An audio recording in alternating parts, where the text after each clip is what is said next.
Kind of know Yeah. has to do with water. It's saying I gotta update. It's 6. Welcome everybody. Today is February 6th, 2024. Into another new month. This is the Atlanta City Village Council meeting. If you please stand for the Pledge of Allegiance and a moment of silence. I pledge allegiance to the flag of the United States of America and to the republic for which it stands, one nation, under God, indivisible, with liberty and justice for all.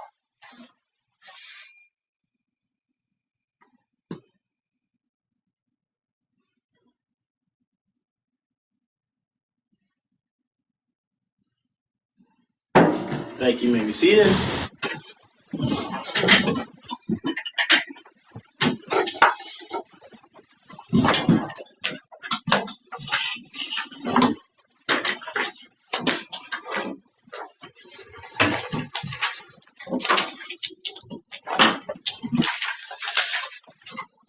Danny, you just here to observe this evening? That's correct.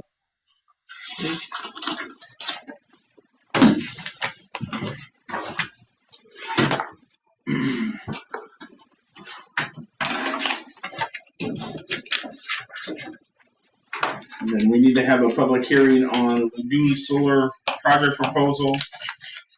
This time I'll entertain a motion to go into public hearing. So moved. Second. Got a motion by Sidak, second by Pearson.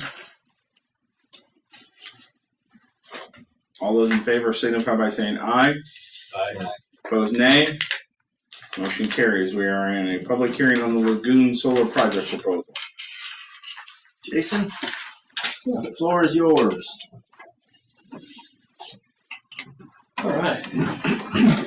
So thanks for having me here. Imagine. Actually, everybody has some information packets about the presentation. Sorry. No, yeah. So the intent is to build a 162.8 kW system for the lagoon.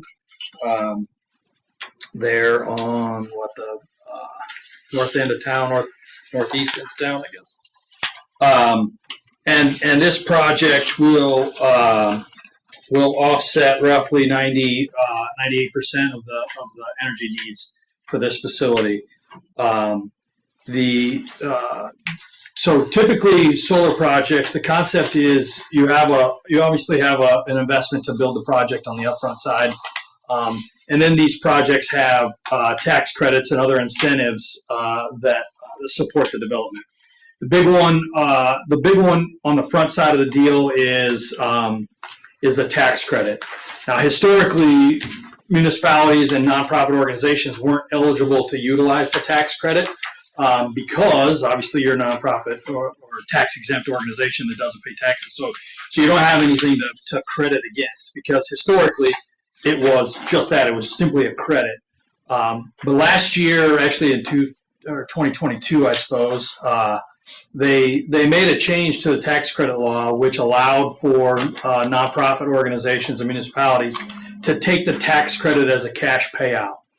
So the general concept is that you would make the initial investments, $520,000, and then you would get 40% of that back as an upfront cash payment from the IRS, essentially from the Treasury Department, as a cash payout for the tax credit. In addition to that, the state of Illinois has a program that's referred to as an SREC program, and SREC stands for Solar Renewable Energy Credit. And the general principle is that these SRECs that a solar energy system generates they have value. And so the state or actually Ameren or the investor-owned utility, they have an obligation to procure a certain number of these RECs on an annual basis. And so we would enter the Village of Hannah City into this program, and we would procure an SREC contract on your behalf, and then that would generate revenue as well. That's a contract that would pay out over 7 years. So you'd have the initial investment, you'd have 40% of that come back as a part of the tax credit. That's month one, right? That's month one, yeah, or year one. Okay. I'm not sure the exact time frame. It should be within the first 6 months, though, I would say, not necessarily the first month. We would apply for it in the first month, but you can't apply for it until you have permission to operate from the utility. So we would apply immediately, and then it would be paid subsequently. The SREC contract would be a 7-year contract. You would get 15% of that, and that contract is worth roughly 30% of the total investment. So that contract would pay back over 7 years. It would be 15% up front, and then the remaining 85% would be paid quarterly over the next 6 years. So it works out to be 6 years and 1 quarter of SREC revenue that the village would receive, and that's shown on the cash flow. So if you're looking at the cash flow on, I think it's on page 2 of page 3 of your proposal there, you can see the incentive values and how they would pay. So you'd get $248,000 in the first year. That includes the 40% tax credit, and then your SREC revenue would be subsequent from that. Now I will say there's potential that we could get you an additional 10% on the tax credit, so another $52,000 of upfront investment, and what that is a U.S. made tax credit. So you can actually, if you can prove that the components that you used in the system, 40% of those components met U.S. made criteria, then you can actually get a 10% boost on your tax credit, so you can achieve 50%. Now I say that we would attempt to do that because it's a very difficult market right now to procure 40% U.S. materials, as you might imagine. Since that tax credit has been announced, there's a lot of manufacturing being moved to the U.S., which is obviously a good thing, but it's not all set up yet, and therefore it's difficult to achieve 40% U.S. made products. However, we would use U.S. made products almost exclusively, so the likelihood of us achieving that is pretty good. But I'm hesitant to guarantee it because it's, like I said, it's not easy. So it's not in these numbers. If we achieve 50% tax credit because we get the U.S. made, that would just simply be icing on the cake for the village. So it'd be a nice icing on the cake. It'd be another $52,000. So, and it would be upfront payout. Yeah. So like I said, we would fully attempt to achieve that. But like I said, I'm hesitant to guarantee it in these numbers. So the cash flow kind of shows how it cash flows. The other obvious benefit to this system is now you own your own generation unit at the lagoon. So you're not paying for electricity for that facility. You're generating it. Obviously, you made the upfront investment, so you paid for it, but that investment has an obvious return on investment and a payback. And that's roughly 5 years, as you can see from the cash flow. How do we track the performance of the bill savings? I mean, obviously, do we have like a meter or something that? Yep. You'll have a revenue grade meter that's attached to the system that will show you how the system is generating. Your tracking will be a function of, it'll be a couple things. Obviously, you'll have revenue grade generation statistics on a monthly or even daily or hourly basis if you want it. How do those come to us? Do we have a system that we log into? Yep, it's all online. You'd have viewing access on a anytime basis. So, and it'll show you what the system is doing real time. If the system is, we're building a 168 kW system. If the system is generating 150 kW at that particular moment, that would probably mean that the sun's out and shining and things are good. And then, conversely, if a cloud rolls over or if it's covered with snow or whatever the case may be, obviously you would see immediate reduction in production. As far as the important thing to note about production is the value that you receive from the utility is based on an annual basis. So it's a concept known as net metering. So in that example, if today it was a bright and sunshiny day, and you overproduced what the lagoon actually used from a power stance, those excess credits will carry over to the next day. In a month, if you have excess credits, they'll carry over to the next month. And that will happen for a full year. So the idea, the principle behind this design is to produce as close to 100% of your annual needs as possible without going over. So that's the idea behind what we've designed for the lagoon project. And so you'll receive value on a bill credit basis for everything that you generate over the course of the year.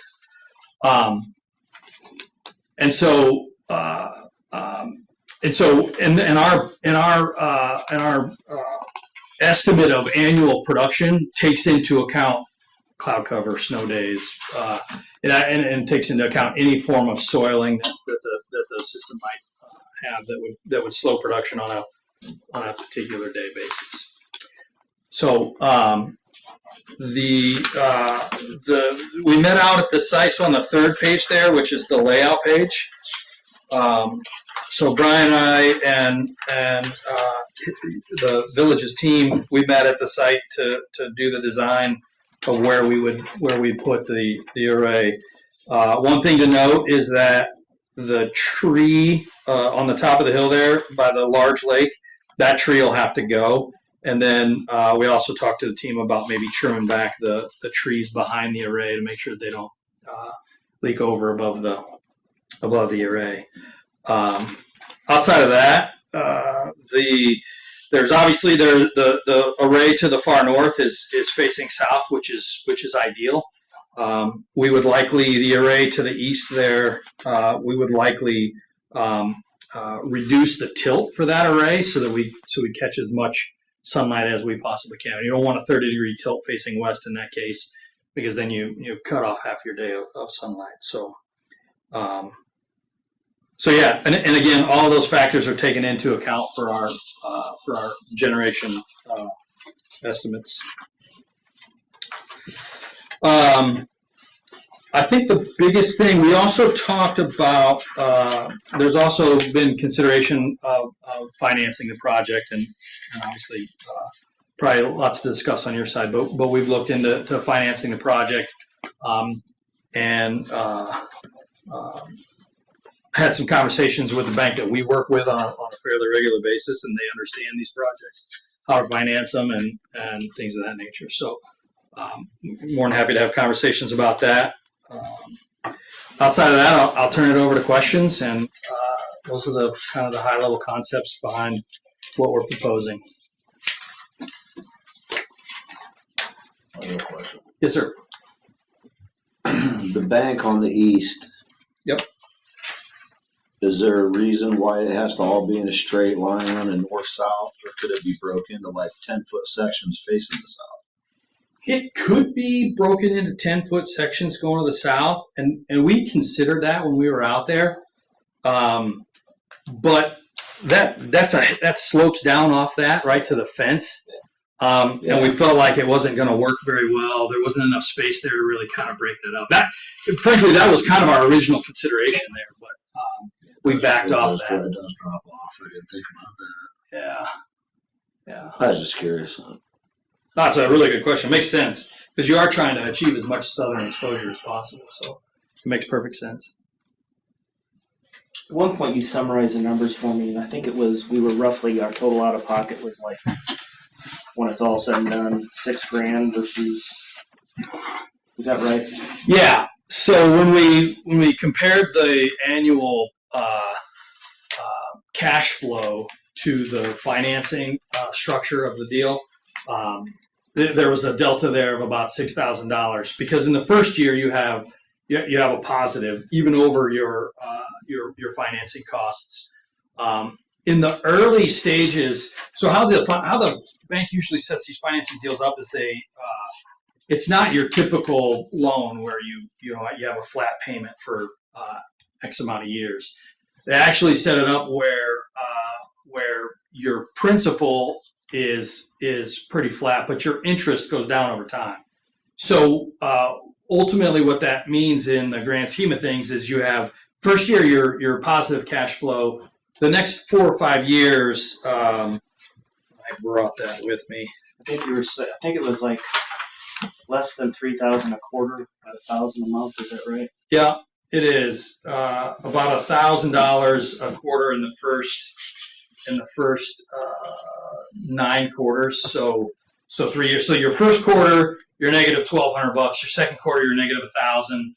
Third quarter you're negative 900, and then 700. And so obviously that's going down as your interest reduces, because your annual revenue is pretty flat. I mean, obviously you have the benefit of the power that it's generating, and your SREC contract is flat. Your SREC contract is, like I said, it's the value of the contract broken up over the quarters, and you get paid quarterly, which matches up to the loan. So then once you get to the 10th quarter, which would be halfway through the third year, then the alternate starts happening. So in that 10th quarter, you're $38 to the positive, and then you're $200, $300, $500, $600. So the total out of pocket throughout the entire arrangement was about $6,000. And then obviously the big benefit to this, and we structured the debt for 32 quarters, so that's 8 years roughly. And that's to match up with your SREC contract as best we can. The theory is, and how we set up these deals when we're financing deals, is we try to match up the financing to the SREC contract, so that as much as possible, so that the SREC contract is basically servicing your debt. Does it go automatically there, or do we get it and then we have to pay it? You'll get it and you'll have to pay it. Okay.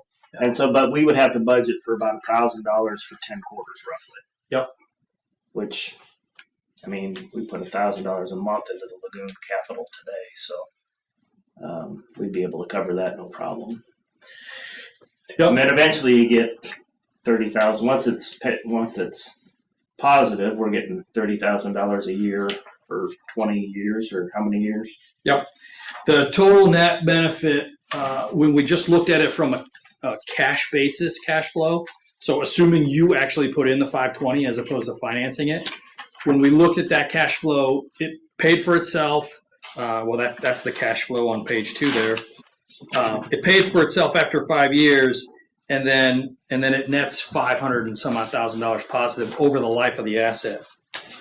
Actually, over the first 20 years of the asset, and the asset will carry a 35 to 40 plus year.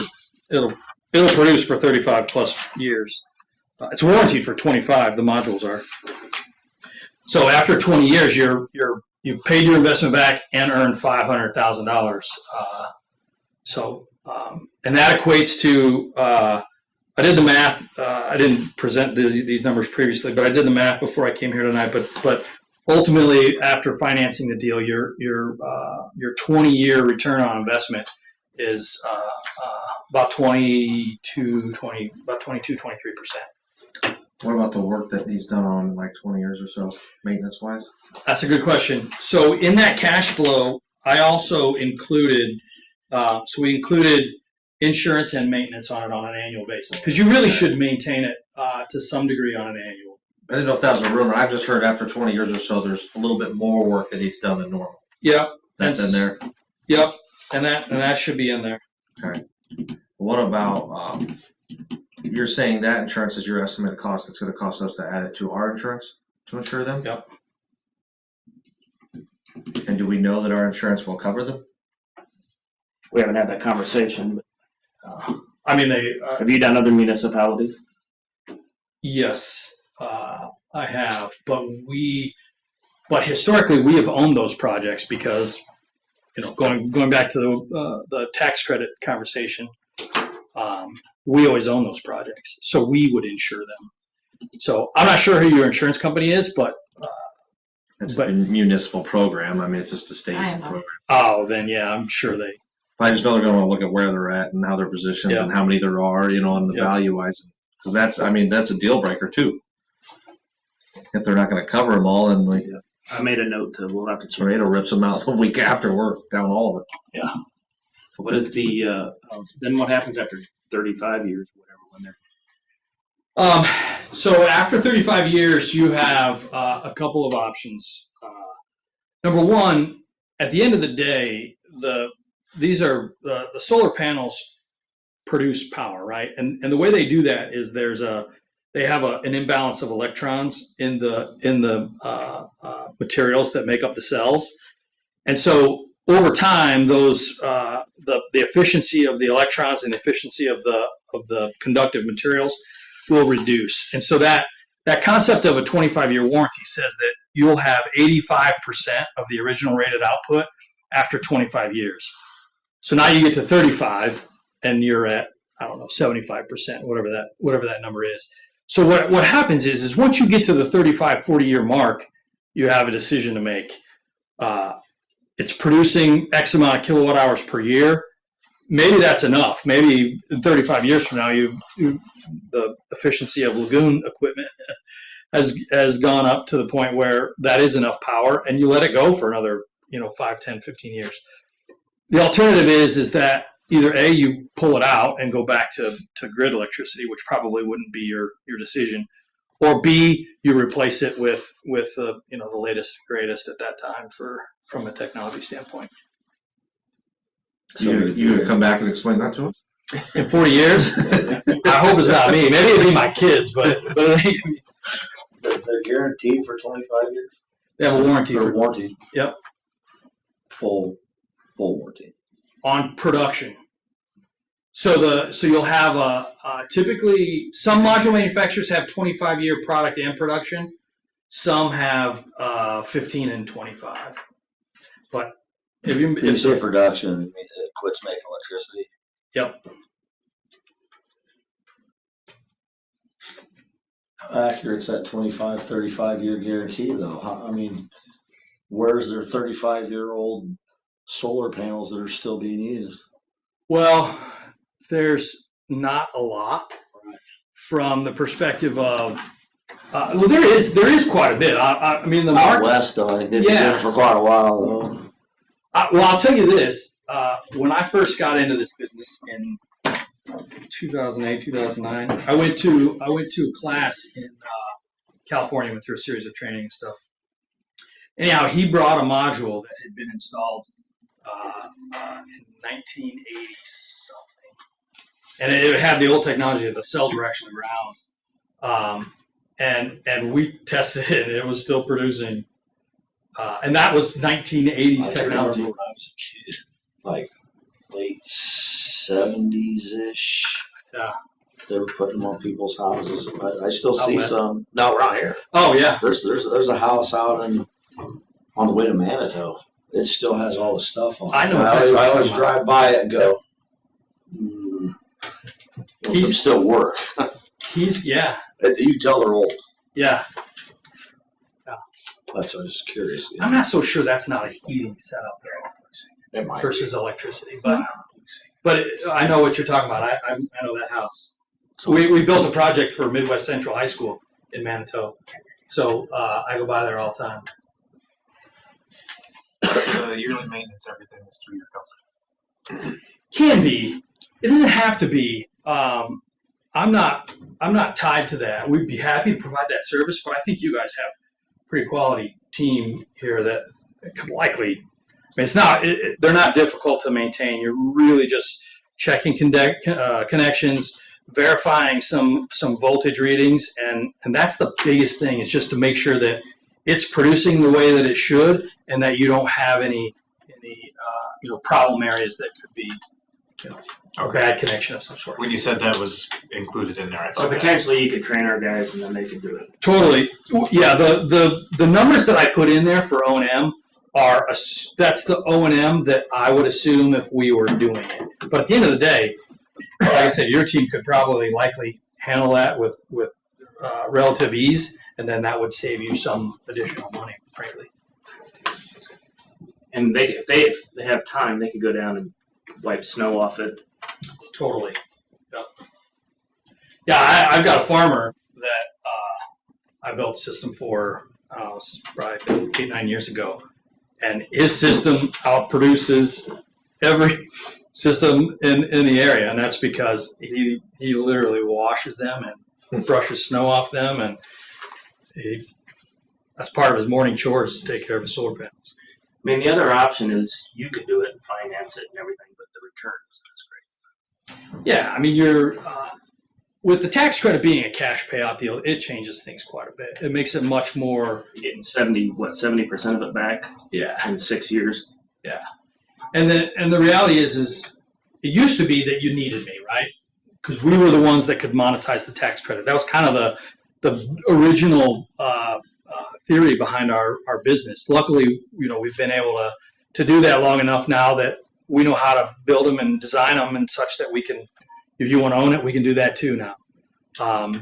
But yeah, we could still own it if that was desired. But ultimately, that's just another hand in the pot, right? That there's somebody made an investment and they expect a return on investment. So you're losing 10% on your money anyway. So process-wise, we needed to have a public hearing so that if anybody in the public was against us doing this, that they could come forward and say something. So Abby and I had got that posted and the number of days required so people knew that we were going to be here talking about it. Apparently nobody was interested in. Make sure Danny's okay. Yeah. Unless Danny's fired up, then I think we're in good shape. And then the next step will be is under the lagoon portion or the sewer portion of the meeting, we can vote on whether or not you want to approve the project. That's important because it initiates a step for you, right? You maybe want to explain that. Yeah. So the first step in the process is to get an interconnection agreement with the utility, with Ameren. So if we approve the project tonight, then I'll go out and start that process because there's a little bit of time. And then on the backside, we'll be working on financing for the village. But in the meantime, I'll start that interconnection process. It's going to cost $160, so like $200 and some odd. So I'm just going to start that process on my dime until that way we can kind of get ahead of the curve a little bit, assuming you approve it, and then we'll go from there. And so we have an ordinance queued up tonight for whether or not you want to approve the project. If it's approved, then between now and the 20th, we'll be working with this company on the financing arm of it, and there'll be another ordinance to approve the funding to move forward. So that's the process, assuming you guys want to move forward. Brandon, have you worked with any municipalities that have done anything like this? Am I insulting you if I say community solar? No, Okay. no, not at all. We're starting to. A lot of it's been the bigger stuff, Yeah. which is not community solar, the big wind farms, the big solar farms. Yep. We're starting to see a lot more of these. I'm a site civil engineer, so I know the kilowatts makes my head spin too. Kilowatts make everything spin. Exactly. That's right. That was a good one. But there's a reason you're here. There's a reason you're in business. There's a reason this stuff is hot because it seems to be a pretty good deal. Yeah. Any other questions for Jason? Any other questions? Well, thank you, Jason. Appreciate it. Like I said, we'll be voting on it later. All right. Thank you. Appreciate it. Before you leave the public hearing, we just need to mention the bid amount. Oh, the bid amount is $529.60. We actually had a public bid opening published the date, and To be clear, that's $520,960. what did I say? You said it like you were at Kohl's. Kind of sounded like $500. $520,960. Yeah. Anyway, so the only bid we got was from Pocatello. That was published for 10 days in the paper, and so. Okay. Thank you, Abby, for that too. So if nobody has any more questions, I'll entertain a motion that we go ahead and close the public hearing. So moved. Okay. And by Sidak, and by Weaver. Any further discussion? All those in favor signify by saying aye. Aye. Opposed, nay. Public hearing on the Lagoon Solar project proposal is now closed, and we are back in regular public meeting. Everybody should have. Pen? What? I thought I saw you looking for a pen. No, I'm looking Okay. for. I torn a page off of something. Someone be here in the office. Everybody should have a copy of our January 16th, 2024 meeting minutes. If you haven't done so, review those. Once you review them, we'll entertain a motion.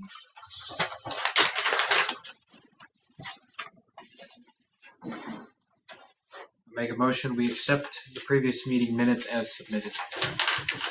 Second. Motion by Sidak, second by Pearson. Any further discussion, corrections? All those in favor signify by saying aye. Aye. Opposed, nay. Motion carried.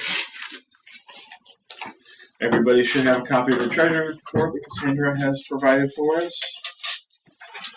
Going through the bills, I didn't see anything that was crazy in there. Nothing really out of the ordinary. Any questions for me? I did see we have a little thing from Tracy under here, and it just says "ha" for $40. Supposed to be two L's there.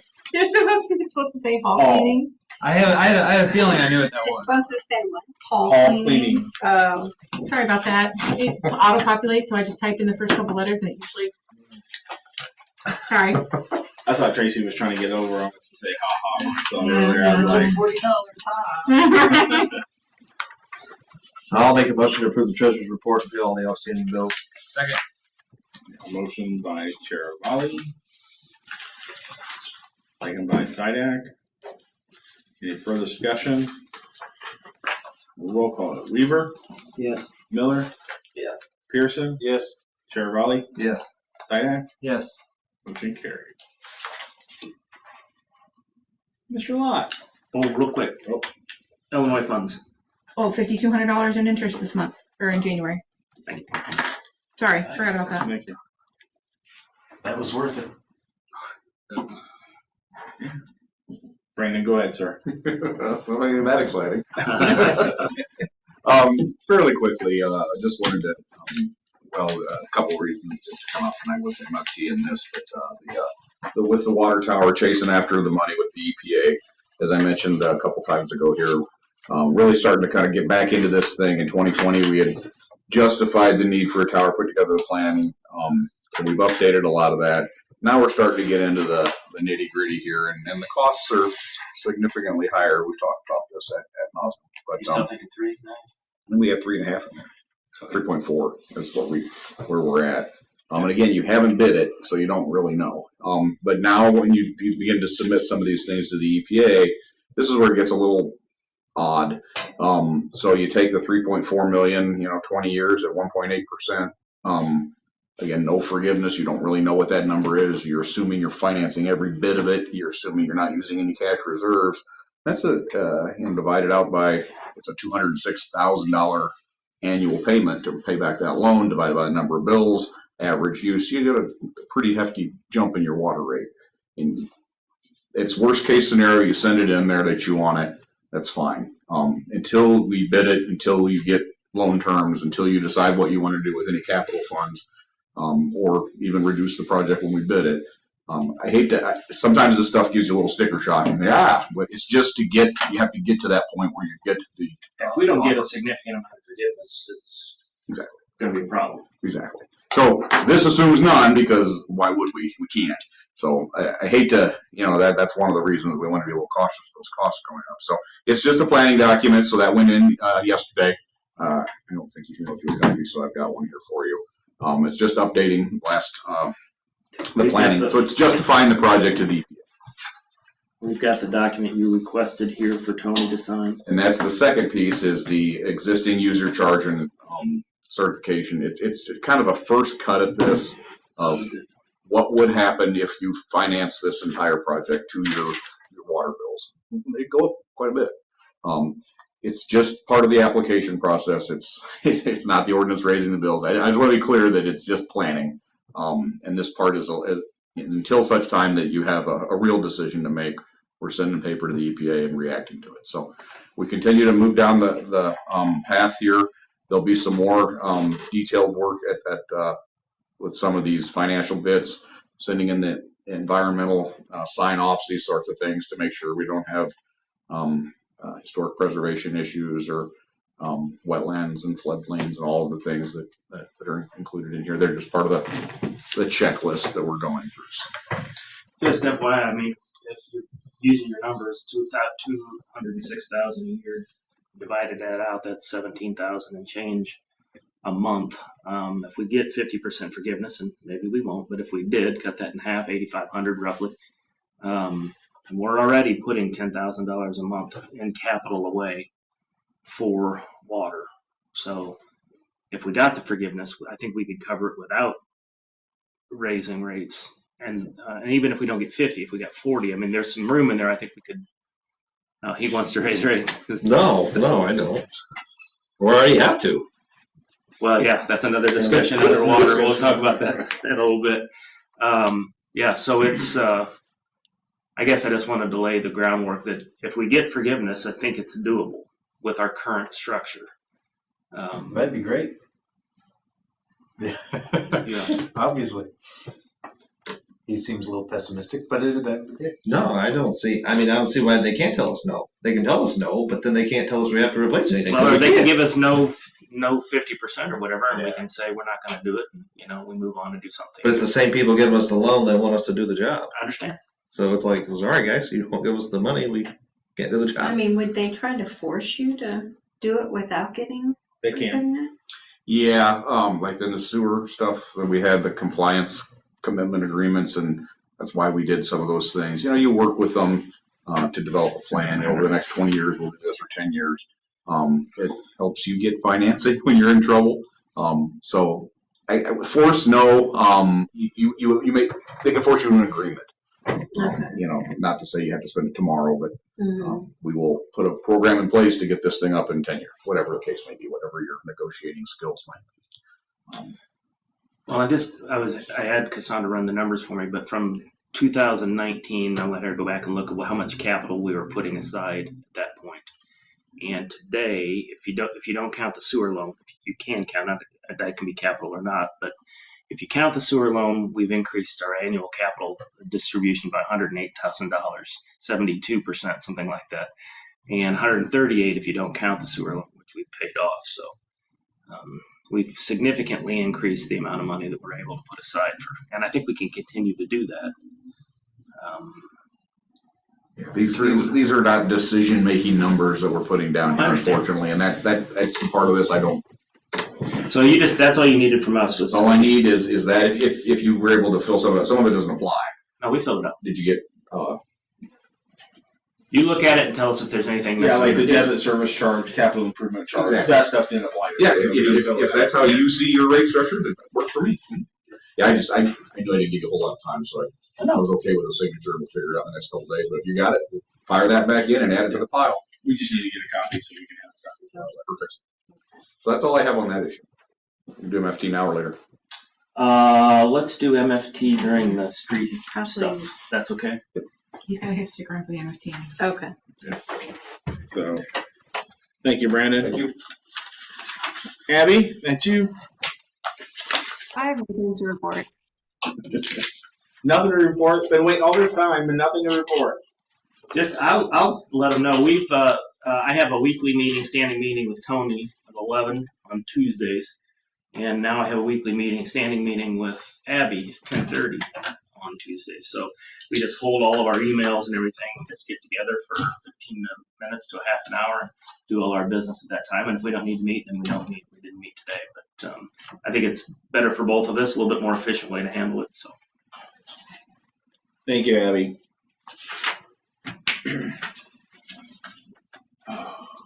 Administrator's report. Why the side? All right, so these are the December financials. I apologize that it's February 6th, but if you remember right, I told you that we had an issue with the system. So for some reason in the system that month, the water and sewer and garbage revenues were all mixed up. So the total was right, but the way they were allocating it in the system was messed up. And we went back and forth, and they told us, oh, it's just timing, and you're on the case. And we kept saying, no. Anyway, they ended up finding that there was a system issue. They thought it might be because of the way Tracy had backed out a couple of payments or something. Anyway, long story short, we got it fixed, and we got the numbers in. And so we're going through the December financials, even though it's February. For what it's worth, we got February's today, so I'll be working on those, or January's today, so I'll be working on those tomorrow. So second slide, under the December core funds, we had for the month, we had an income of $112,292, expenses of $94,324. We did have a ARPA lift station repair in there, which will bring that number down a little bit. So that was $17,968 to the good. If you look at the next slide, you back out the lift station repair, it's $19,093 to the good. You remember our cash flow break even is $21,500, so we were under that, meaning we moved $21,500 of cash every month from checking into savings for capital. So we didn't cover that for the month. If you look at the next slide, you can see it broken out by each of the individual areas. So everything's positive. Look at water, we $10,000, almost $11,000 to the good. And then the next slide basically shows it if we take the lift station repair out. So, but everything positive for the month. If you look at MFT, we had almost $5,200 worth of income and no expenses for the month. TIF, we had almost $4,200 worth of income and no expenses for the month. BDD, we had a little under $12,000 worth of income. That $5,600 is what we approved for the Hannah City blacktop project. So we were positive $6,005 to the good. And then Denise, for the minutes, you can just take these monthly summary slides and throw them in there. But we're positive roughly $18,000 for the month. General was positive $4,200. Income was stronger than our budget. Expenses were on budget. Water, we were almost $11,000 positive. Income and expenses were better than budget. Sewer was $2,500 positive. Income was better than budget. Expenses were on budget, and garbage was pretty much break even for the month.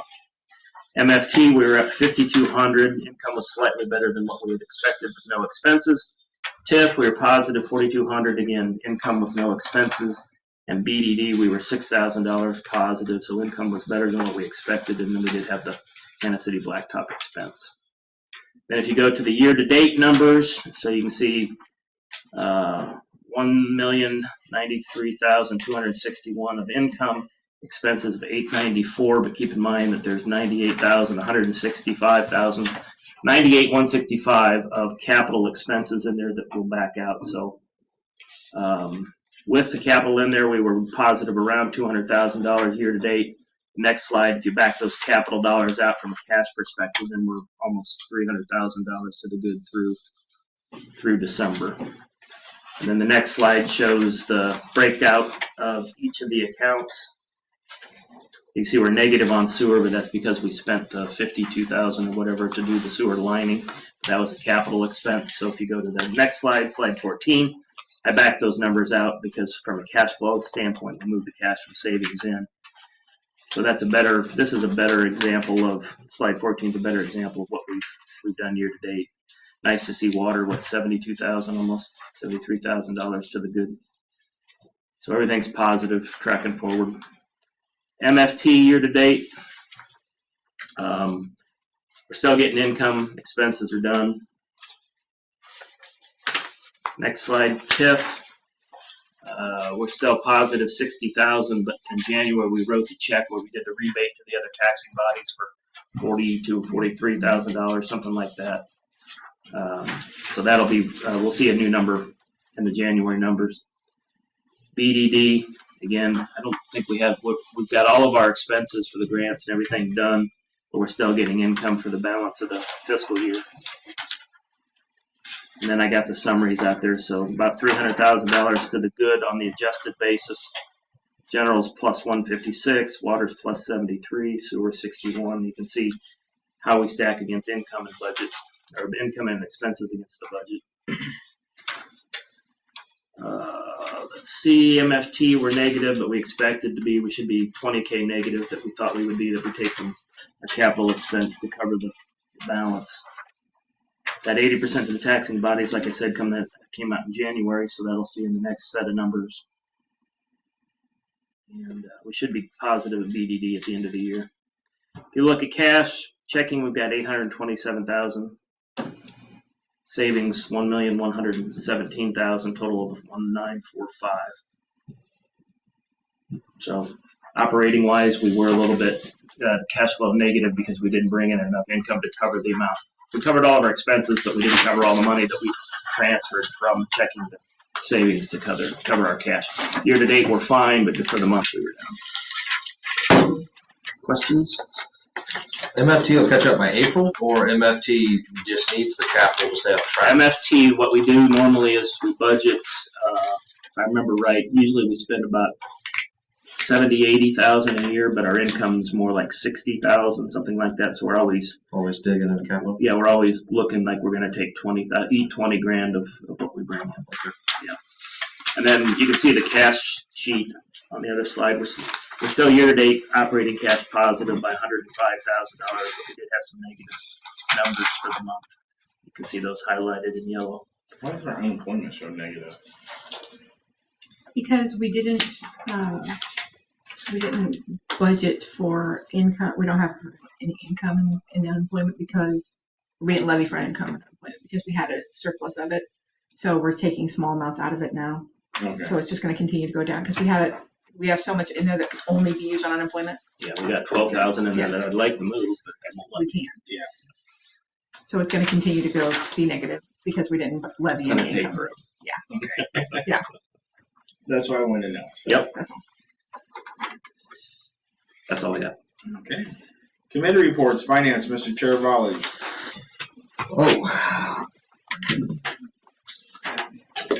They're starting their budgeting process. Ryan and down there, I assume with a lot of help from Cassandra too. And we always take the 9 months, so through January, we take the 9 months results, which we just got, and then we'll start working through and building the budget. And which sucks, you can't. 10, 11, 12 are always screwed up every year, aren't they? Yeah, the last 3 months we're making assumptions. Yeah. That and Brian's been working, he's reached out to a lot of different communities here we're doing another market-based pay analysis. Just looking at our employees and what everybody makes and stuff. It's been a few years since we got the last results. Things have obviously changed. And it's more than just pay, it's benefits, it's everything. What's everybody getting in all these other places? So I think he's heard back from a couple so far. Yeah, we got Germantown, West Peoria, Delavan, one more. So some comparable villages and towns to look at. Me, him, and Tony are going to sit down together here in a week and go over whatever information we all have by then and compare them to ours, and then come back to all of you with a report on what we think we should do. It's like a spaghetti bowl of information because it's like you don't know. The jobs don't match up perfectly. You might have somebody that has 30 years experience versus somebody that's just started the job. You know, we're doing something on retirement that somebody else is not doing. Their benefits packages, they pay 30% of dependents and others pay 60% of dependents, and their benefit package is better than so it's hard to get to a place that makes sense. But we've got the data and we're sorting through it now. So some places have full medical but don't have a retirement. That's right. Yep. Yes. Or their pay might be higher, hourly pay might be higher, but like one administrator makes, $65 an hour, right? And I think mine's 42-ish, something like that, but he only works 20 hours a week, right? So we have employees that save us money by not taking the benefits we offer. It's just one big factor to look at, but we got to start there. The key is, are we putting forward the right packages to make sure that we can attract and retain the people we need to run the town, and making sure we're treating people fairly. That's what we're trying to accomplish. We got a good crew and we want to keep them. So,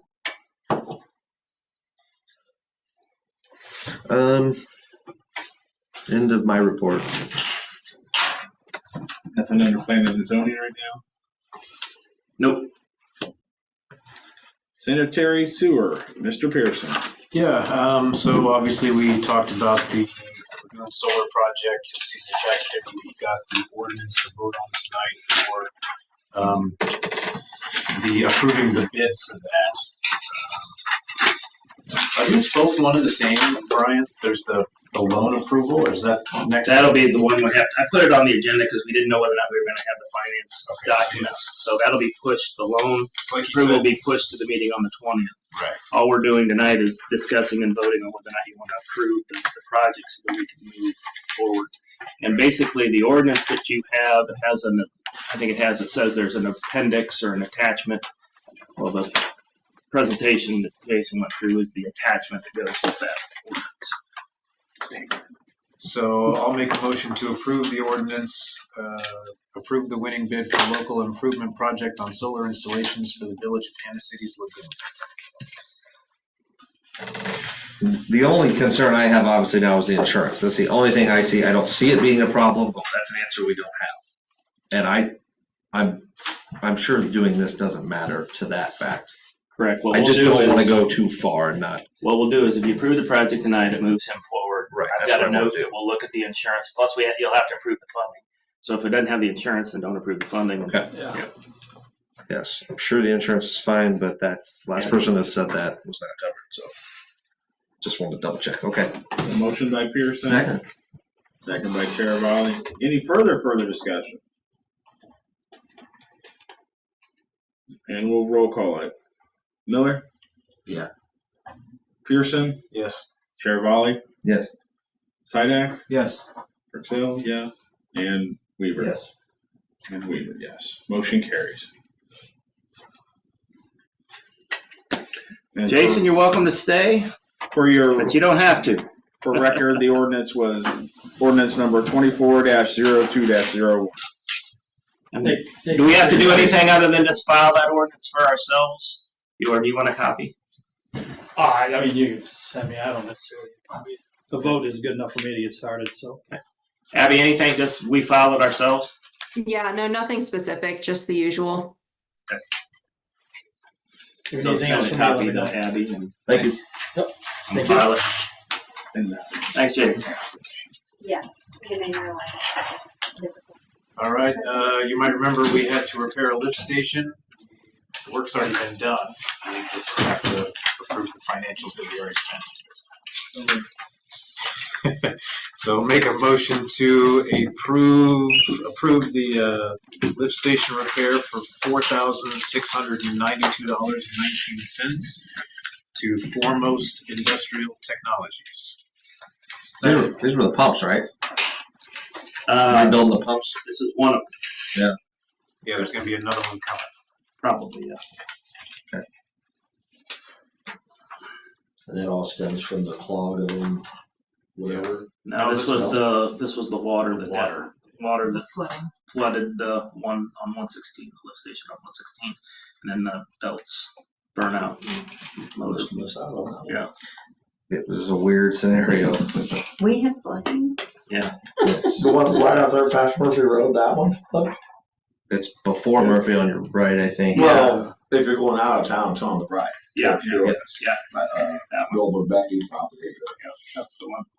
so we have a motion by Pearson, second by Sidak. Any further discussion? Further discussion? I will roll call it. Pearson? Yes. Chair Volley? Yes. Sidak? Yes. Weaver? Yes. Miller? Yeah. Motion carries. That is it for sanitary sewer. Water, Mr. Pearson. Yeah, a couple things for water. We have the 42nd annual technical conference that the Illinois Rural Water Association Jim goes to every year. So it's the member fee plus the hotel fee that's down here, right? Correct. Is this Jim's 42nd year? No.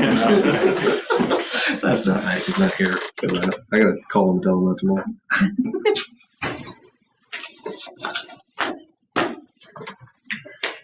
So So 190 plus what? 349.65. it's $539.65. So yeah, it's $190 fee and then $349.65 for the hotel, plus incidentals.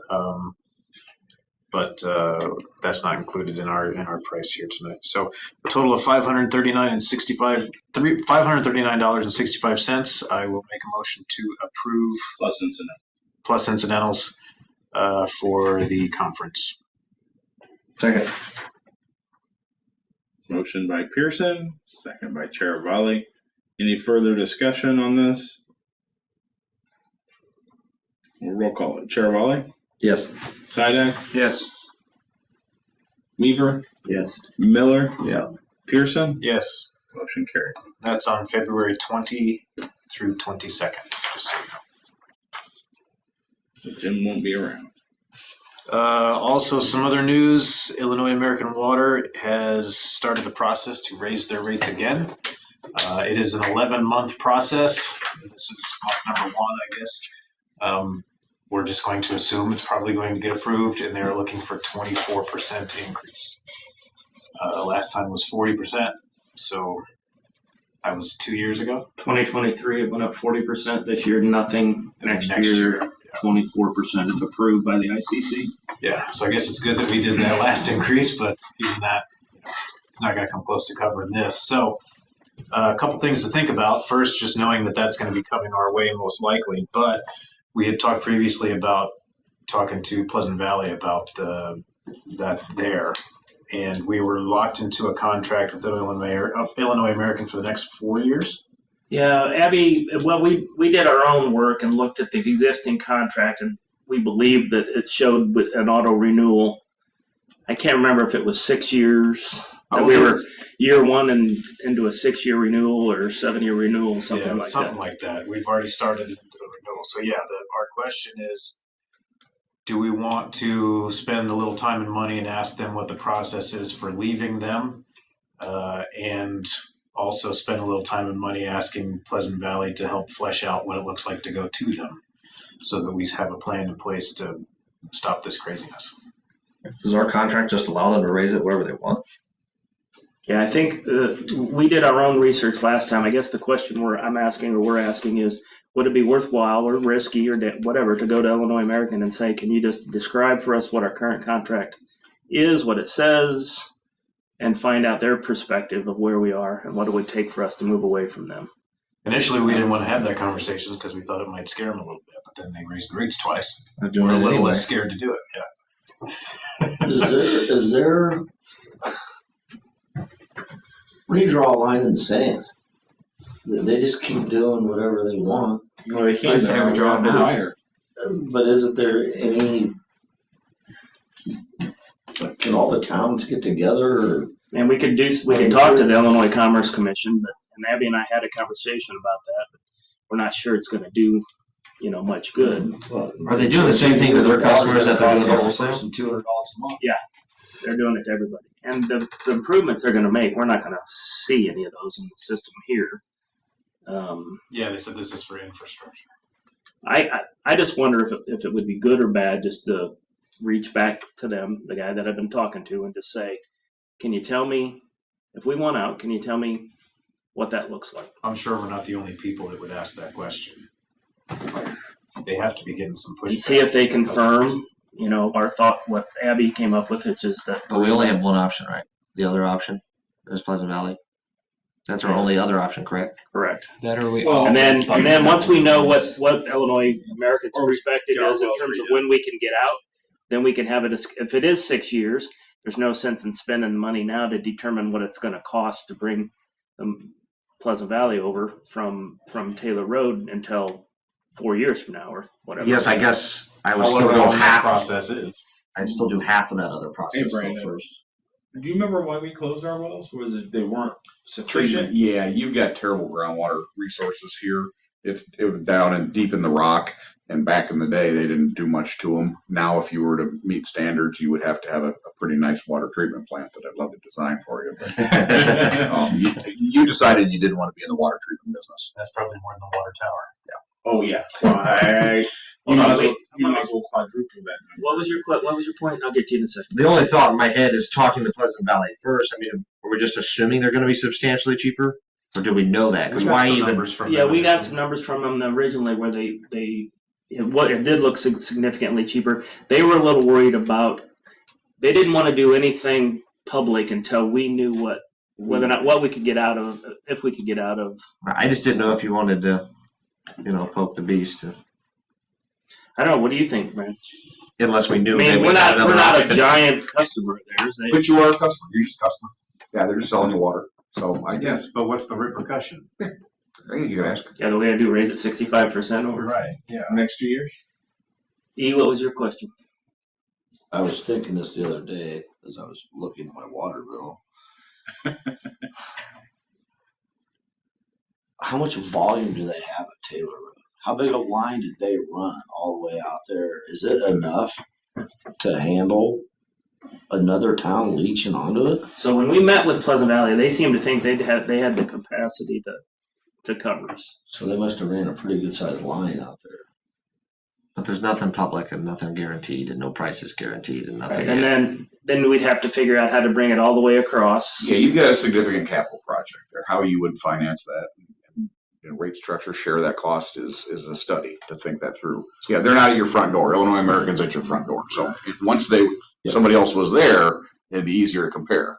But it's what is the cost to get them here? I mean, I would think that asking Illinois American, at least then we have a time frame of when everybody could get out, and then talking to Pleasant Valley to see what's the time frame starting now to when that project would be complete. Yeah, and then it's a matter of, do we want to spend the engineering cost to determine what that's going to cost and what the savings going to be, and whether or not that, cash flows out or not. Yeah, then I guess you do got to talk to them first. Yeah, question one is, how long do we have? Because if we're getting close to if we're closer to the auto renewal than we think, then I don't want to be behind the ball of, well, now we're stuck. We're not going to be able to complete that project. We could negotiate a different contract with them if it's too soon. But Like you say, what's the risk at this point? Oh, and can you negotiate a new contract regardless? Well, the one we found, Abby, was like really old, They can right? tell us no. I mean, it was like, yeah, exactly. my guess is if they see the contract that we're currently under, I bet they would like us to sign the new one. That would be my guess. Maybe I'm wrong. Well, but they're obviously doing their own thing, so they're not upholding whatever contract we have. Well, depends on what it says. Yeah, the contract's probably being upheld. It's just. Have you called Illinois American? Yeah, we've talked. You can't even get anything on. Yeah, we should. Abby, do you see any risk with us asking them? At least to I don't get. think so. I don't think there's a big risk in just asking. Other than their ire. Yeah, which they already have. I guess the only consideration is they may want you to sign a newer contract, which you don't necessarily have to do, though. You can do it.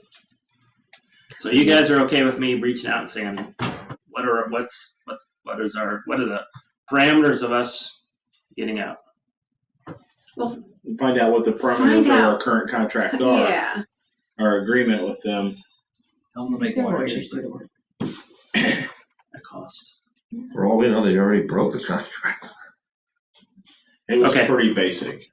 So that's step one, and then once we know that, step two would be, I think Look the at other contract options. is And really- providing your water.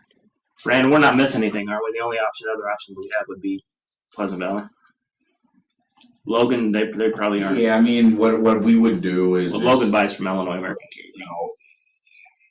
you could look to see what it would cost to develop your own water resource and treatment. It's probably, I think, it's probably over here on the spectrum. Then you would look at the closest, both rural water systems and public water Is systems. there other systems around here that Not you that, know? not that I Logan know of. Trevoli. Not- I mean, What's that Logan little one Trevoli, down they here? buy from There's Illinois American. American.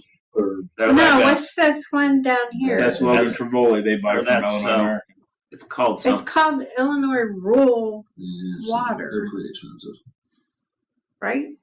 Isn't that what? There's a it different says name on for there? it, but because it's not, I can't remember what it is, but they buy from Illinois American too, I think. How far have you looked into the Pleasant Valley We went thing? pretty far into But it. like, how far into town do we have to run it to hook in?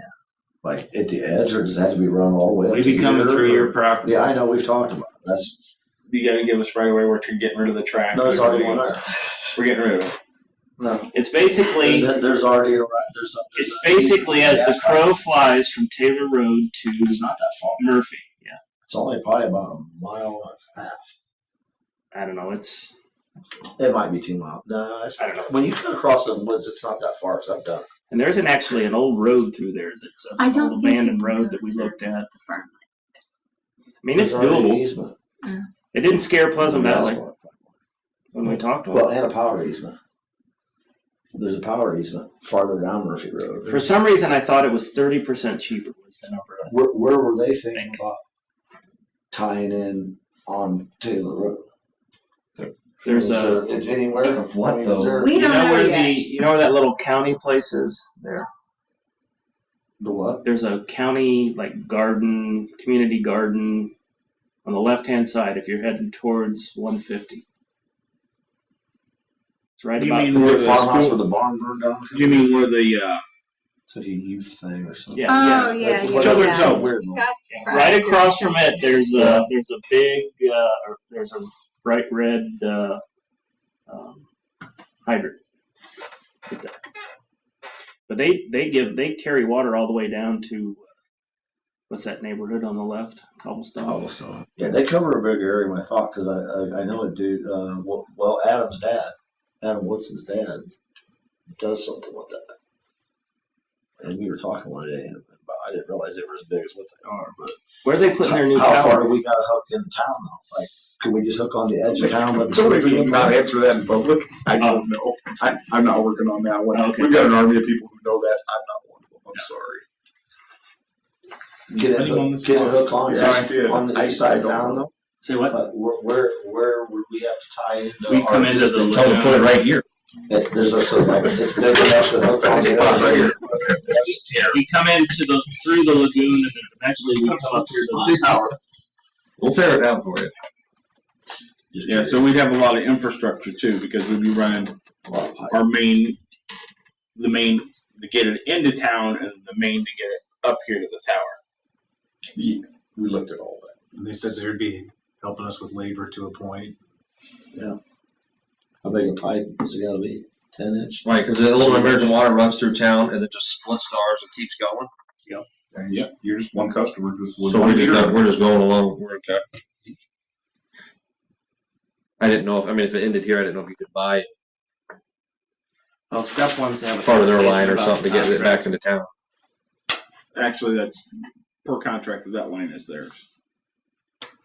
Well, yeah, I know, that's what I said. But if they keep going, it don't matter anything. I didn't know they kept going.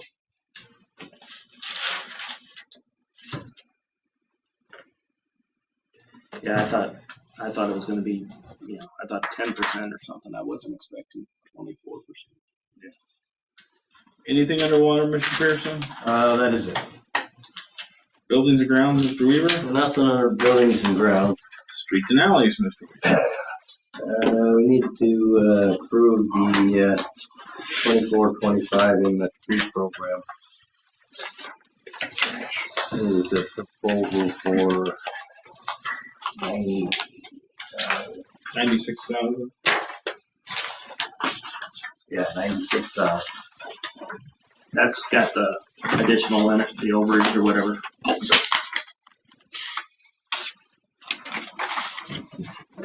Don't you bid it over a certain amount? Yeah, I mean, I can go through real quick on that one of the forms. I don't know if it's in your packet or not. It is that second one, so second IDOT form. Essentially, it's $80,000, 79.2 of seal coating. Then there's percentages are allowed for engineering for about 8,000. So you get a total program of 86,807, and then you pass an ordinance for 10% more, so you don't have to repass an ordinance. So that's where you get to 96. So it's pass an ordinance of 96 to do 80,000 worth of work. In the last 2 years, the bids have come in lower than what we expected. If you look in that deck, this is year 4 of our 5-year program, so you can see what's been done. It's the second map, the map on the second page. So you can see what we did in 2021, 22, 23, what we're proposing we do in 24. Yes. And then in 2025, we would do that remaining amount, and then we're also looking at doing the alleys at that time. And that would get us through the full program at least one time. And then we'll have to have some debate about how much we do moving forward. I tried to put some numbers together, and I don't have it all exactly right, but MFT cash balance. So in the MFT checking account, we currently have $89,987 as of January 1. plus we get around 4,100 a month for January through April, so that'd be 16,400. That'd put us at a new fiscal year balance of 106,387. I had the number wrong. I had 82,487. That number is really 86 something. Well, 86 what? 807.60. 86, 807, 807. 807.60. So you'd have to subtract that from the 106,387, and that would give you a new number that I had it at 23,000. It'd be roughly 4,000 more than that. So 27,000 that we'd have to pull from the capital account to do it. Plus we get another $4,100 every month for the fiscal year. So, and then the next slide shows streets. So just streets capital, not MFT capital. So the money that we put aside for streets, we've got almost $430,000 in there, and we've been putting $60,000 a year into that. So that would put us at almost $500,000 at the end of the next fiscal year. I guess I just say that to show that we've got the funding to. Curb and gutter. Yeah, that could be next. Yeah, we talked about that in Brian and Roger's credit. You know, you took it, divided it by 5, used your maintenance funds to do maintenance, and allocated capital funds for future big projects. That's exactly what you're supposed to do. You've done it. It'd really be nice to start getting some of the older streets curb and guttered and cleaned up, Yeah, I mean, you could or at just, least some of the old streets maybe, you know, get them planed off. They're starting to get the round hump on them. that's where you get into the big money, right? Exactly. You know, kind of set the baseline here. You've got everybody, you know, some of these streets don't need to be touched every 5 years, but some of them do. And now's the time to be able to say, all right, what gets the enhanced service? Yeah, I guess the point is after year 5, and we'll be working on it before that, but after year 5, every road in town and every alley in town will have been refurbished. And we definitely don't need to do the cul-de-sacs and, you know, those places that don't get a whole lot of traffic. So we can begin allocating dollars other places. But the way the process works is if you guys approve this, you put it out for bid, right, Brandon? Then we get we'll get a bid date, and last 2 years we've got 2 bids. One from Porter Brothers, who we've gone with the last 2 years. Who's the other one? UCM. UCM. UCM. So yeah, they're getting closer and closer too. So yeah. Well, but the good news is, and to Roger's credit, he's been the one that's kind of driving this. One, we're saving $30,000 a year just by borrowing Farmington's spray patching machine and doing that ourselves. And then the other thing is the bid costs have come down the last couple of years as we've introduced more competition because Porter Brothers has been more competitive. So I believe your total is what, 500 more than last year. I think last year you were 95.5. Is that what it was? I think so. Yeah. I went and looked. Yeah. So it's very similar to last year's program because it's year 4. When we built the original program, our thought was we would pay for about 80% of it with MFT dollars and the remaining with the money that we have in the MFT capital account. Has there been any core samples done to see what the average thickness of the roads are in this town, to see about milling off 2 inches, 3 inches, and then tar, like mill it before they tar and chip it? Yeah, we haven't done that level of work, but that other number, the streets number, that's $430,000, that $60,000 we're putting away every year is to eventually have enough money if we needed to go do that for a street. Right. And Murphy was one of the routes we looked at. Pretty rough. Yeah, we looked at doing Murphy, but I think if I remember right, I don't know the term. What is it? The reclamation? Or? Yeah, there's several things. I mean, if you're just going to, yeah. But that road, our part of that road was like $300,000 or something like that. Yeah. Or you can tear them up and put the rebase in there. Yeah, it's expensive. Milling's expensive. Most of our roads are tar and chip. That's not a mill. It won't melt. That's not a mill. You can't mill tar and chip. That's a Sapphire, and They just blow it apart, wouldn't it? yeah.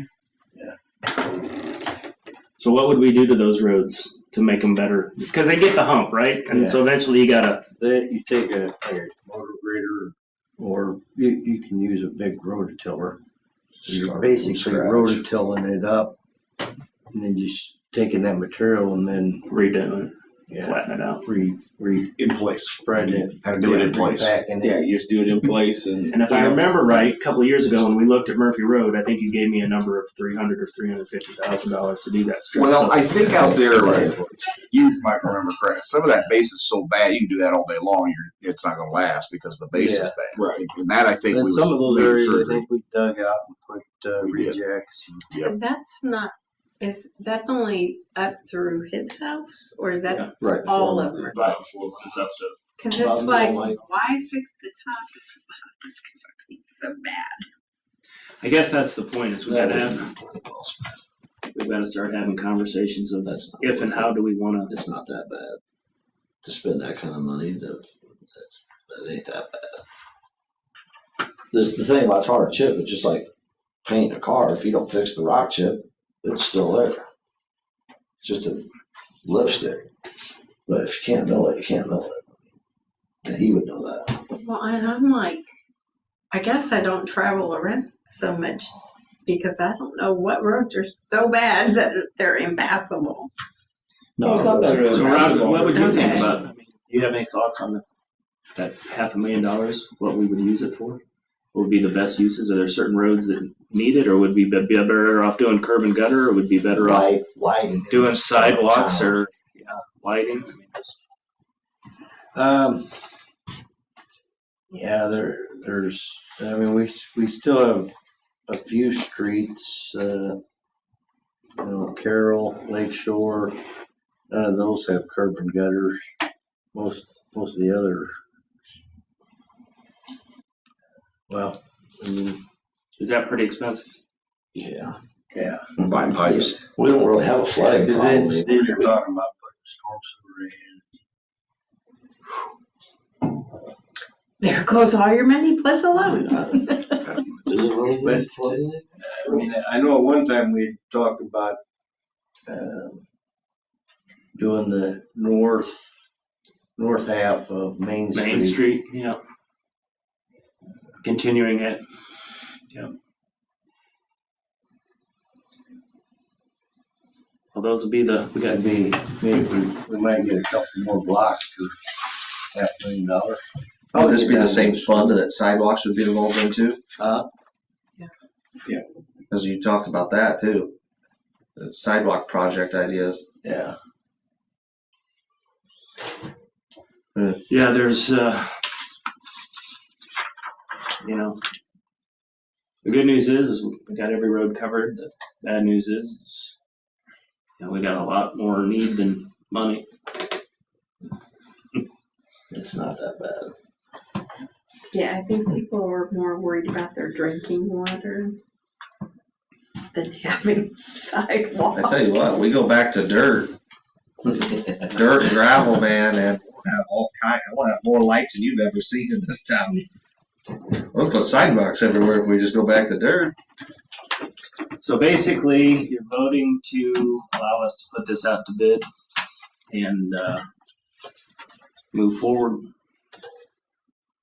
So I'll entertain a motion for approval for me to sign the 2024 MFT project program proposal. So moved. Second. And the amount of, $96,000. So, motion by,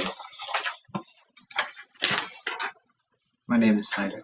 sorry, I didn't know who did it, just Sidak, second by Pearson. Any further discussion? We'll roll call it. Charbelli? Yes. Sidak? Yes. Excel, yes. Weaver? Yes. Miller? Yeah. Pearson? Yes. Motion carries. That's all I got.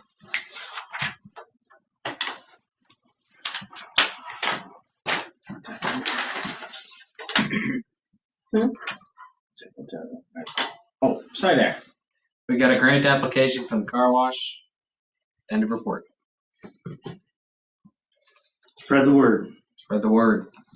Tell your friends. Well, they want to do. Applications. I would put an automatic door. Is he gonna leave it open when it rains?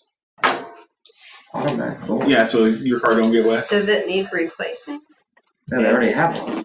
No, it's one of those. They just leave it up. So basically what it is, it'll be automated. So when you pay, the door will go up, you go in, it'll go down. You can tell I don't get my car washed right. Because I thought it already did. I don't think it does. When it's cold, it's Mhm. I never, I don't, It's getting old though, I'm sure. It looks pretty rough. I never It's wash my car. I thought it was, man. I thought It goes up and down. Yeah. It does. See, I use it Tony, all the time. don't I use make it all me. the time. You got me thinking I'm crazy. That's protective. Yeah, that's right. Administration, Mr. Miller. Just some police and fire calls. 6 calls between the 21st of January and the 27th. That's all I could find. Any more fake checks at the bank? That's what all those cops were that last time. was it? Somebody tried to cash a check. It wasn't. It was like $5,000. Well, They wrote it to themselves out of somebody's account, and then they left. it doesn't Like really 3 towns over, they came here thinking they'd cash it. And they literally hit the button and everything, and just kept talking to the person, and the cops just kept walking right at it. It doesn't get that descriptive in what I see. I wish it did sometimes. Yeah, I know. I looked at some of them sometimes ago. You gotta go to the barber shop for that stuff. But, I got one thing. Hopefully you guys got your cards in the mail. Yeah, I think we were before the cards went out. I think we probably got them late last week, over the weekend, is what I've heard. But just in this week through yesterday, we were up 100 and some additional downloads for the app. So we're in the 460, 470 range at the moment. Yeah. So yeah, we're making some progress. We'd like to get up to over 600, but it's good. Our next board meeting is February 20th, 2024. Yeah, February 20th. Correspondence. I got a letter from the Farmington Central Academic Foundation. We do a $1,000 scholarship every year. The award ceremony will be in person again this year. I normally go to the presentation, so if anybody else would like to go, they're more than welcome to go. The day scheduled for senior award night is Thursday, April 25th at 6 p.m. at the high school auditorium. So, since 1989, they've handed out over 1,500 scholarships with a value of over $1.5 million. So, and those can range anywhere from $250 to $7,000, and let me see.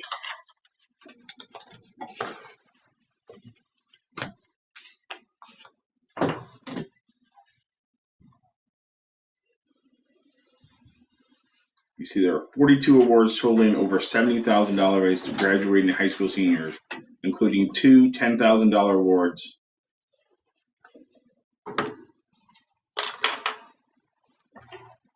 And then there's another 52 awards totaling $135,000, including 6 $10,000 awards. Oh, excuse me, in the past, sorry. So yeah, last year they were able to grant 94 scholarships from the Academic Foundation, so that's pretty good. And then there's a list of all the sponsors in here. When you see who's sponsoring, more than welcome. We're into those. And we are in here, so under sponsored annual scholarships, Village of Hannah City's under there. So, any questions, concerns, anything else coming before the board? If not, meeting's adjourned. Thank you very much. Thanks, Abby. Thanks, Danny. Thanks, Abby. Right. Did you do the groundhog